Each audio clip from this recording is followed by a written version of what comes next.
बिस्मिल्लाहिर्रहमानिर्रहीम। अमरीकी नायब सदर जेडी वैंस वो अपनी भरपूर कोशिश कर रहे हैं कि ये कोई ना कोई मामला बन जाए और अनकरीब लगता है इस वक्त जो पाकिस्तान की बेहतरीन सफारतकारी है उसमें मिस्र के वज़ीर ख़ारजा, टर्की के वज़ीर ख़ारजा, सऊदी अरब के वज़ीर ख़ारजा और पाकिस्तान के वज़ीर ख़ारजा ये सारे तो आगे हैं और लगता है कि जेडी वैंस भी ये 2 दिन के लिए हो रहा है, शायद कल वो भी पहुंच जाएं और मेरा ख्याल वो देखेंगे कि अगर कोई रिज़ल्ट कुछ बेहतर पोजीशन में आ रहा है तो वो मेरा ख्याल ज़रूर आएंगे और वो भरपूर कोशिश कर रहे हैं। और आपको ये जानना बड़ा ज़रूरी है कि जेडी वैंस अमेरिका के नायब सदर हैं। अगर ट्रंप को कुछ होता है तो जेडी वैंस ही सदर बनेंगे, या ट्रंप अगर उतरता है और इनकी सीट्स रहती हैं और ट्रंप किसी वजह से भी उतरता है या पीचमेंट होती कुछ भी होती तो जेडी वैंस ही आ सकते हैं। तो लेकिन अगर ट्रंप हार जाए, सीट्स हार जाए तो फिर ज़ाहिर है डेमोक्रेट्स आएंगे। बहरहाल वो भरपूर कोशिश कर रहा है और उसने कहा है कि हम इस जंग को 1-2 हफ्ते में या हम इस जंग को रोकना चाहते हैं, ये महीनों की बात नहीं है, ये जेडी वैंस का कहना है। और वो हर सतह पे कोशिश कर रहा है अपने मुल्क के अंदर भी और बाहर भी हर जगह कि ये कोई ना कोई पॉजिटिव रिज़ल्ट आए। अब जेडी वैंस ने इवन नेतन्याहू को बहुत ज़बरदस्त बहस मुबाहिसा हुई है नेतन्याहू के साथ उसकी, और उसने कहा कि आपकी वजह से हमारी ये हालत हुई है। और नेतन्याहू कहता है कि मुसाद की वजह से हुई है। भाई मुसाद किसकी है? वो भी तो आप ही की है, इसराइल की है। तो बहरहाल उसने काफ़ी लगता है झाड़ा है इसको, नेतन्याहू को। और नेतन्याहू का भी अभी कुछ सही पता नहीं लग रहा कि वो है या नहीं है, ये 100% क्लियर नहीं है। अच्छा, बहरहाल इसके अलावा अब अमेरिका के मिसाइल ख़त्म होते जा रहे हैं और टॉम हॉक मिसाइल जो है वो साल में 50 बनते हैं और ये भी अमेरिका को बहुत ख़तरा है। ये भी ट्रंप को भी पता है, जेडी वैंस को भी पता है और बाकी अमेरिका के पेंटागन वालों को पता है।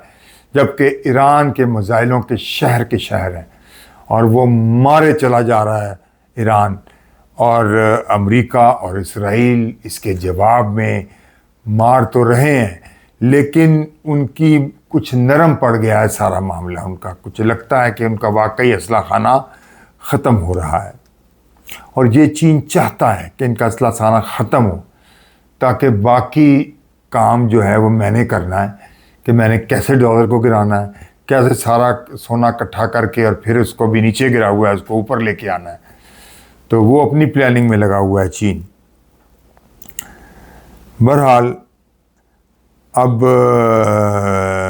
ये ईरान ने अमेरिका की इतनी तबाही की है कि शायद वर्ल्ड वॉर के बाद अमेरिका की इतनी तबाही कभी ना पहले हुई हो। ईरान एक माह में हज़ारों ड्रोन बना लेता है और जबकि अमेरिका अपना मिसाइल जो है उनकी बहुत स्लो रफ्तार है मिसाइल बनाने की और असला बनाने की ईरान के मुकाबले में। और ईरान ने तो पहले से ही 40 साल पहले से ही सारी तैयारी की हुई थी कि उसे पता था एक ना एक दिन मुझे अमेरिका और इसराइल से लड़ना पड़ेगा, इसलिए उसकी तैयारी पहले थी। ये अचानक जंग में कूदे हैं, बगैर सोचे समझे कूदे हैं, इसलिए मुसीबत में फंस गए हैं। अब ये फ़ौरन चाहते हैं किसी न किसी तरीके से जंग से निकल जाए। और जेडी वैंस जो है वो पहले भी यही कह रहा था कि ये जंग नहीं होनी चाहिए, हमें बड़ा नुकसान होगा, इकॉनमी को नुकसान होगा, लेकिन ट्रंप को ये बात नहीं समझ आई। अब जेडी वैंस आगे है, ट्रंप पीछे है, ट्रंप पीछे हटता जा रहा है, जेडी वैंस आगे बढ़ता जा रहा है, ट्रंप उसको आगे लेके आ रहा है और वो भरपूर कोशिश कर रहा है कि कोई ना कोई मामला बन जाए क्योंकि वो देख रहा है कि हमारी सारी तिजारत जो है वो ख़त्म होती जा रही है, तिजारत महंगाई बहुत आ रही है, अमरीकी सारे अवाम बाहर आ रहे हैं और ये हमारी पार्टी और हमारे लिए बहुत ख़तरनाक होगा। और वो ये देख रहा है कि दुनिया भी इस वक्त बहुत नुकसान में जा रही है और दुनिया बहुत प्रॉब्लम में आ रही है और दुनिया में पेट्रोलियम मसनूआत की कीमतें भी बढ़ रही हैं और बल्कि नापीद भी होती जा रही हैं कि वो कहाँ से, जब पेट्रोल ही नहीं जाएगा तो उसकी मसनूआत कहाँ से बढ़ेंगी।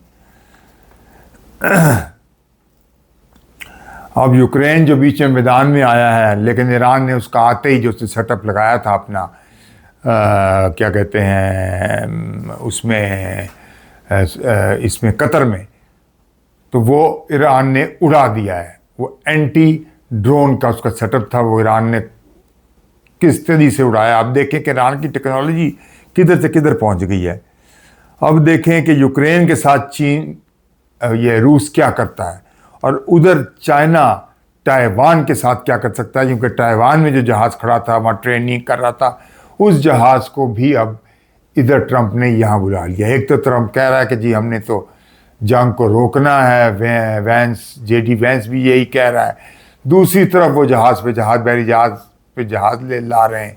समझ नहीं आ रही कि ये दोहरी पॉलिसी क्या है। इसलिए ईरान ट्रंप पे बिल्कुल ट्रस्ट नहीं कर रहा।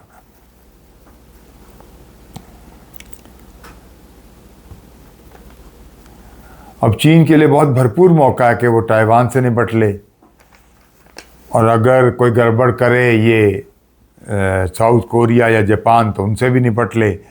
और इवन किंग जोंग उन वो भी तैयार बैठा हुआ है सबसे ही निपटने के लिए।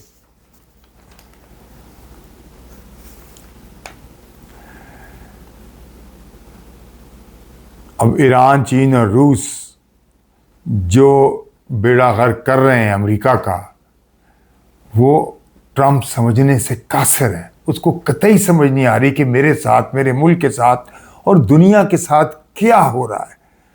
और बाद में जब कैलकुलेशन होगी, और अमेरिका में तो होगी, तो पता चलेगा कि कितनी तबाही व बर्बादी हुई है। मैं हूं जमाल नासिर, आप मेरा व्लॉग देख रहे हैं। शुक्रिया। नेक्स्ट व्लॉग तक अल्लाह हाफिज़।